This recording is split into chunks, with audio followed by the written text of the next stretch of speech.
ప్రకారం ఎన్ని ఓట్లు మిస్ అయ్యి ఉంటాయి అనుకుంటున్నారు? ఎన్ని వేలు అంటారు, ఎన్ని లక్షలు మిస్ అయ్యి ఉంటాయి అంటారు? నాకు తెలిసి సుమారు ఒక 1.5 లక్ష ఓట్లు మిస్ చేసేసారు మావి. 1.5 లక్ష మినిమం. ఎందుకంటే మాకు మిస్ చేసింది ఒకటి, వాళ్ళు లోపల పెట్టుకునేది ఒకటి కదా నాన్న. అసలు ఒక బూత్లోనే 120లోనే ఇంత పెద్ద కట్ట ఏఎస్డి లిస్టు. ఓకే, నేను అది నా బుద్ధి చూడు, అసలు లాగొచ్చాను, లాగ్ తీసుకున్నా. రేపు పొద్దున లేదంటారు కదా, తీసుకొని నేను ఇట్లా చూపించి వాళ్ళకి ఇచ్చేసా. అసలు I should have taken pictures of that అన్నీ కదా.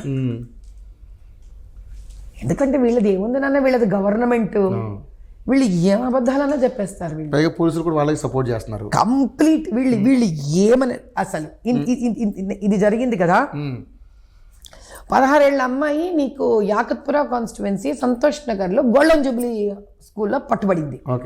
Presiding officer, she's a minor girl, 2 times ఓటేసింది. మైనర్ గర్ల్ పట్టుకొని వచ్చినారు వీళ్ళు.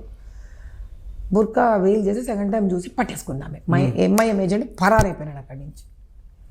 తీసుకెళ్ళి పోలీస్ స్టేషన్లో సంతోష్ నగర్ కాలనీ సిఐ అయితే ఎంత దారుణం నాన్న వ్యక్తి మాత్రం, బాబోయ్ ఎంత వాళ్ళతో రాజీ పడి లొంగిపోయినాడు ఆ సిఐ నాకు తెలియదు. కానీ వెంటనే మాకు ఇన్ఫర్మేషన్ రాగానే మేము వెళ్ళిపోతే పోలీస్ స్టేషన్కి వెళ్ళాం, కానీ ఇంటికి పంపించేస్తాడంట అమ్మ నాన్నతో ఇచ్చి. నీకెవరు ఇచ్చాడు హక్కు పంపించడానికి? నీకు అడల్ట్ అయితే నువ్వు లేడీ కానిస్టేబుల్తో కూర్చోబెడతావు, సింపుల్ నానా.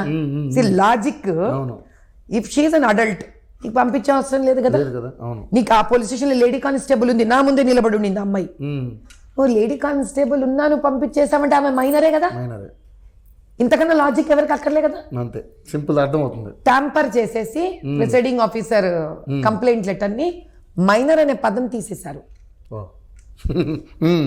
If she is not minor, why she is not in remind with your constable?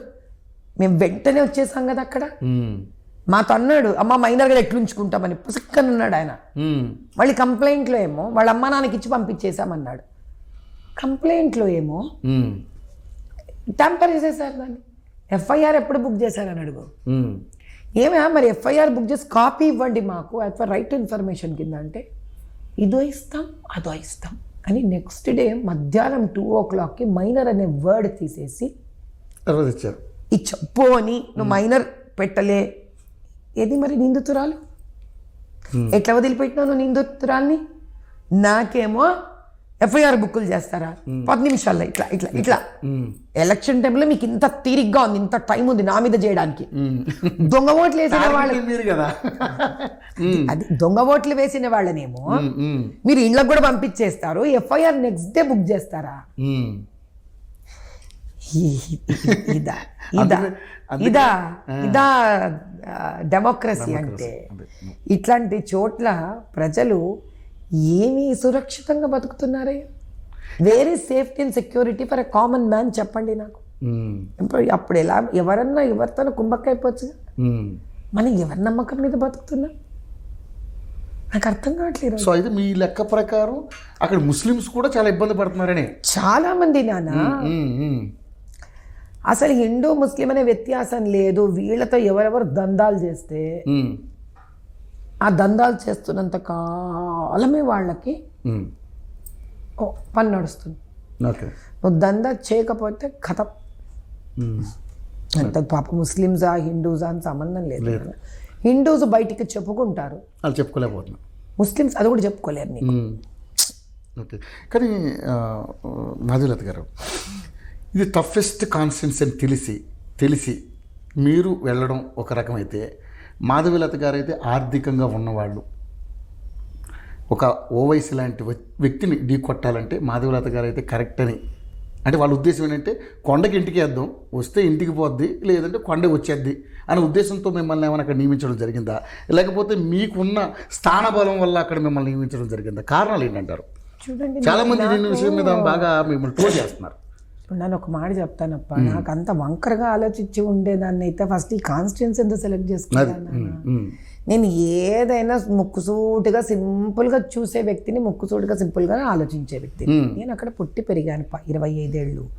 గత 8 ఏళ్లుగా స్పెసిఫిక్గా ఓల్డ్ సిటీలో పనిచేసేసరికి అక్కడ అన్యాయాలు, అత్యాచారాలు, అయ్యో ఇన్ని రోజులు హిందువులు అనుకున్నాను, కాదు హిందువులతో పాటు ముస్లింలు కూడా అనుభవిస్తున్నారు, అసలు వీళ్ళ స్కామే వేరు అని నేను కనిపెట్టారు. ఓకే, కనిపెట్టేశాను నేను. ఐ వాజ్ వెరీ క్లియర్, వీళ్ళ స్కామ్ హిందూ ముస్లిమా అని కాదు. మీరు జర్నలిస్టులు గట్టిగా పట్టుకొని చూడండి, ఎప్పుడెప్పుడైతే కమ్యూనల్ రైట్స్ అయ్యాయో అప్పుడప్పుడు ఏదో ఒక ల్యాండ్ని వీళ్ళు కబ్జా చేసేసారు. బాగా ఆలోచించి చూడండి. Every communal riot, after a riot there followed a land grabbing.